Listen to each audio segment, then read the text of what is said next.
Hey everybody, what's going on? Right, today is day 2, so I'll be making the video now.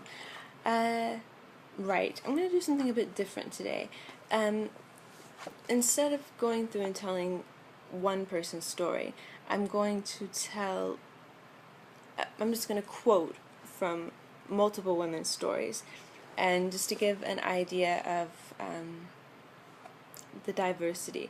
The reason I'm picking these women, by the way, is because they were in extraordinary circumstances, more than likely. Most of them were anyway, where they had the money and resources to get a legal abortion or an illegal abortion with a very good doctor. So they're still very touching, and it's still very, they're no less important than any of the other ones. But I want to fit in as much as I can. So today I'm just going to read a little bit from a couple different people, and hopefully it'll all go well. Right, the first one I want to read is Vanishing. Is from a book, I don't know where I am. Whoa. Right, it's from a book called Back Rooms. Voices from the Illegal Abortion Era. And the part I'm going to read is from a woman named Emily. And that's all they put her name is. The reason I want to read her story part of her story is because she says so much about what it means to have an abortion when you want to have a future. You have dreams, you have aspirations, and why abortion is so important to keep for people who have those dreams and who want to go on and do better with their life. And she speaks very well for them. So I thought I'd read the very last few paragraphs of her story. At a very early age, I had plans. I thought I was going to lead a very glamorous life and become very successful and show everybody. And I did. I am. I published fiction. I was an editor at a publishing house. I had owned an art gallery that was very successful. I was successful, as I am today. I never finished high school, but I went to Columbia in 1970 on every scholarship and fellowship and thing available. But I had already become successful, so it wasn't as if they were betting on some unknown. And none of that could have happened if I had a child. Of course not. But back then I could hardly support myself. There was no conflict about it. I absolutely did not want a child. I don't weep for it. I don't pine for it. I think I did the right thing. I did want to have a family eventually, and my kids are very important to me. But raising those 3 kids, I always think, my God, you made the right decision. I could not imagine what my life would have been like had I had those children, except it would have been very impoverished. I have very strong feelings about adolescents having babies, very negative feelings. Those children come into this world without asking for it. They deserve to be cuddled, to be given some advantages, some things. A child of 15 or 16 is just a baby herself. There's no way that a person 16 or 17 can raise a child. I really don't believe that. And I think that we're all so frail, and our early lives really set us up forever. And I can't believe that a 16 or 17-year-old knows how to raise a child. I think babies deserve better. Exactly. That's the main point I want to get across. Babies deserve better. I don't have feelings of admiration for these young kids who decide to keep their babies. I really don't. They can only raise miserable children, and I feel bad about that. They can have an abortion now without the pain and fear that I had. They don't know what it was like before, and what it might be like if it's taken away. They just don't know. Right. Right. I think it gets a bit extreme to say that every single one will have a miserable life. Obviously, there are exceptions to that. But the vast majority of young kids having babies, I have to agree. I don't see any way they could have the life they deserve. So, anyhow, then I wanted to read... so that's that. And oh yeah, there was a quote. This was made by someone's grandmother at the end of her story. And I think it sums up so well what abortion is. I should have had this planned. I'm sorry. Okay, we're going through here. Basically, I don't know where it is, but her grandmother tells her, I think abortion is sheer poetry as opposed to having an unwanted child. So I'm paraphrasing there, but she says sheer poetry as opposed to giving birth to an unwanted child. Nothing could be worse than being an unwanted child. I know. Many people know. And babies deserve better. They totally do. That said perfectly.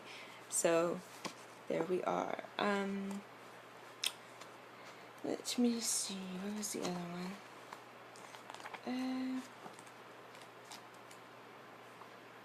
You know what? I may. Oh, here we go. Let's do this. This one is from the same book, and the woman's name is Anita. It was during the summer because it was warm. That's right, yes, it was warm weather. I went to a physician for a pregnancy test, and he told me I don't even remember, I was already close to 12 weeks. I asked him if he knew I wasn't in the position to have a child. Was there any place he knew of where I could have an abortion? He said no, and counseled me to continue with the pregnancy. And that was that. That was my last contact with him. I went on to a changed gynecologist, and from then on I've used women ever since. After I left the doctor's office, I was so upset, but it's like everything else. You deal with it. All I remember hearing is that I was pregnant, being upset by that. I do remember crying, not wanting to be in that position, and angry with myself for allowing it to have happened. I saw James that very night and told him, and we decided that it was not the time, nor were we in a position to get married and have the baby. He said he would find someone to do an abortion. So this is one of the stories where she was lucky enough to have him, and he was able to get someone decent, and she had the abortion. There was a lot of light. She flashed a flashlight, and she put on rubber gloves she had washed. She used what had been sterilized. She boiled the catheter, and inserted it and put in some saline. And that was it. I was there for a matter of maybe a couple hours just to make sure that it was beginning to work. I left and went back to James' place, and I aborted that night. I had a lot of cramps, but it wasn't excruciating pain. I was more frightened than anything else, and I think that made it go rough. And I think that made it rough to go through, not knowing what was happening. And that's pretty much her story. And again, on hers, I skipped quite a bit, but it sums it all up. Women have futures, bottom line. And whether abortion is legal or illegal, nothing is going to stop us from having an abortion. If we really want one. And the thing is, if pro-lifers really care about life, then why aren't they considering all these cases where women have died? And not just that, where the children they left behind, what do they consider them? I said I was going to stop there, but let me read one more story. If I can pull it up real quick. It's from a man, and I'll skip some of the parts just to keep the story going. His name is Jem, and he's a retired Marine, and it's from The Choices We Made. Right. He says, "You see that dining room table there? My earliest recollection is of my father standing at the head of that table. I must have been 4. My sister was 2. And you see that picture here? That's exactly the way he was dressed. Same suit and everything. I can still see him standing there, and a woman in a dress on the floor. All I can see is her hair. I can't see her face. That was my mother's death scene. My father didn't know what happened. He had no idea. She hadn't told him she was pregnant. At the time my mother died, which was 1929, my dad was, was an up-and-coming young businessman. They lived in a nice, big, rented home near the Denver city limits. I'm skipping a bit. One reason my mother didn't tell my father that she was pregnant was probably that she was worried about the expenses of having another baby. She probably had some naive hope that the abortion could be performed and he would not find out. There's also the fact that my mother had been told after we were born that she shouldn't have any more children.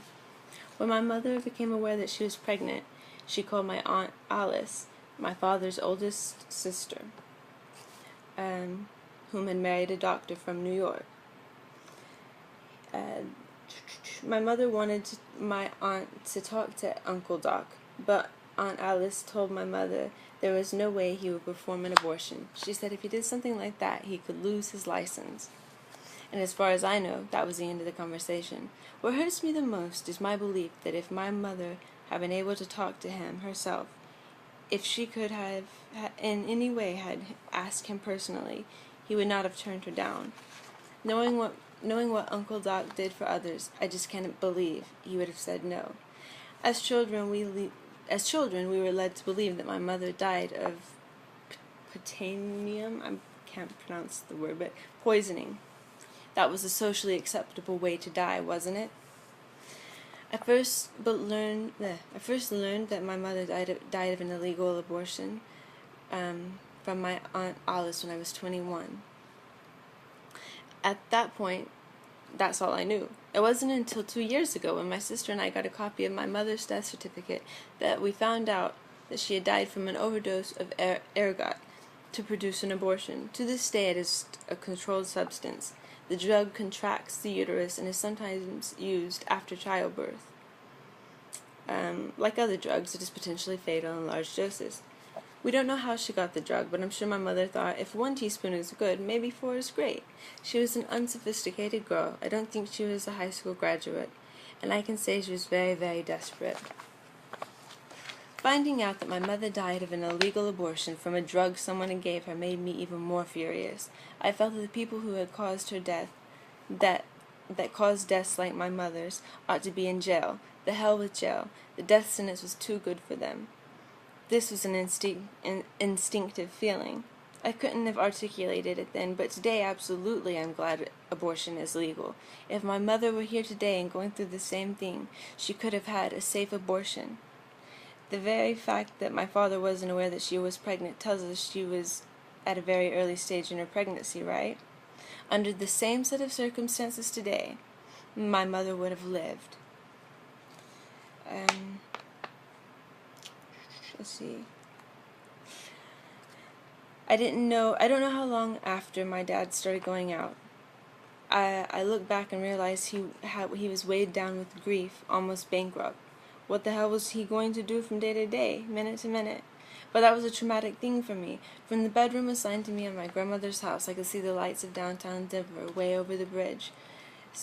What comes back to me is just sitting there, looking out at the black city, trying to figure out where my dad was. What makes me angriest about what happened to me is that everybody ignores the orphans. They don't even try to figure out how many children are orphaned by abortion. Neither side, pro-life or pro-choice. Not even a wild guess. Yet, you've got to think that while we're sitting here right now, today, there's a 4-year-old like me out there. The same damn thing is happening to him or her. When we get into it now, it's not so hard to talk about. But something will hit me and I get so emotional. I can't believe how strongly I feel. After all, I don't need my mother anymore. It catches me off guard, completely unaware. It just tears me up. It never ceases to amaze me that when you talk about certain aspects of it, bang, it hits me. I'm not able to control it, but I'm 66 and a retired Marine. I don't have to control it anymore. And I think his story pretty much says everything that needs to be said. What about that child's life, aunties, and all the children like him? Right. So more stories tomorrow, and I'll read them in proper form tomorrow. But yes, sorry for the scatteredness of this video, and thank you if you are watching these. Okay. Hope everyone's well.